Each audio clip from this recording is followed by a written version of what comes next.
24 years ago, the course of our country changed on a bright blue September morning.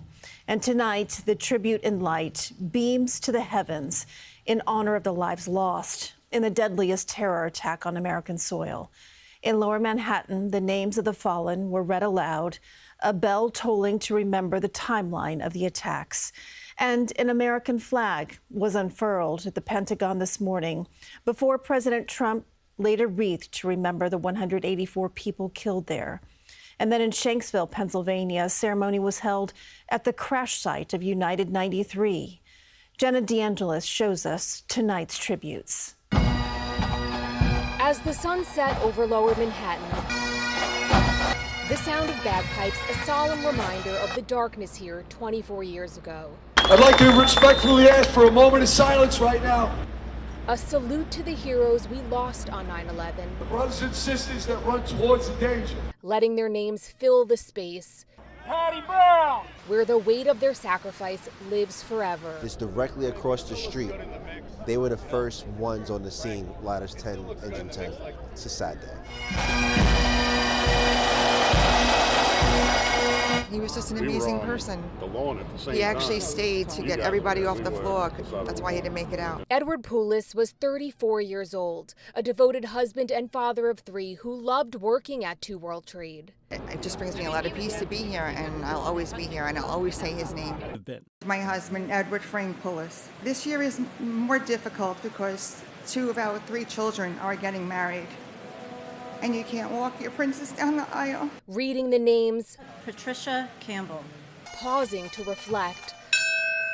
A somber tradition keeping the sacred promise to never forget. My brother, Gerard F. Rousey, 24 years since the tragic day, and my heart aches every day. They say that time heals, but the truth is that time only teaches us how to carry the weight of missing someone forever. With time comes generations growing, never knowing their heroes. My grandmother, Louise A. Lynch. I stand here honoring my grandma's wishes for the new generation to say his name. My grandfather, Edward Thomas Keene.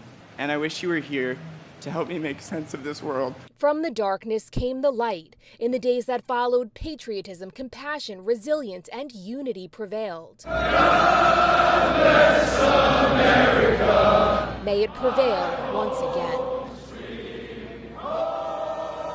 Jenna DeAngelis, CBS News, New York. And we also want to remember 2 of our own who died that day, Isaiah Rivera and Robert Pattison.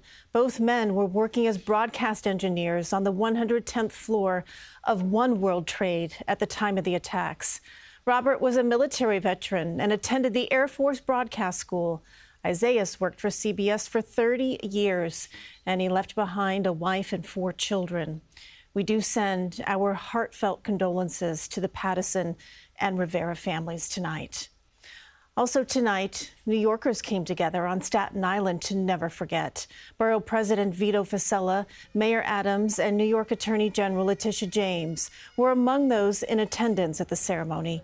It was held at the Postcards Memorial, which honors the 274 Staten Island residents who died on 9/11.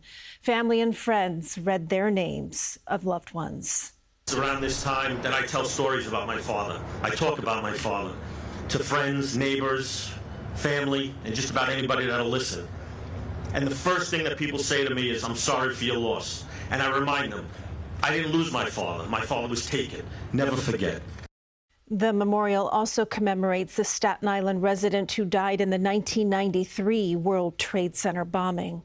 A 9/11 tribute on the field tonight at Yankee Stadium, where the president was in attendance. Today is a day that will forever be etched into our national memory. As we commemorate the anniversary of 9/11, we remember to honor those we lost. There was a moment of silence at a pregame ceremony, and President Trump was in the stands saluting during the national anthem. Before the ceremony, the president met with the team in the Yankees locker room. Security was extra tight tonight for fans getting into the game. Yankee Stadium became a symbol of strength and resiliency following the 9/11 attacks. On October 30th, 2001, President George W. Bush threw out the first pitch at Game 3 of the World Series. He threw a perfect strike from the mound while wearing an FDNY jacket. It was the first World Series game in New York following the attacks. For a look back on the history of September 11th and a full reading of the names from this morning's ceremony, head over to our website, cbsnewyork.com.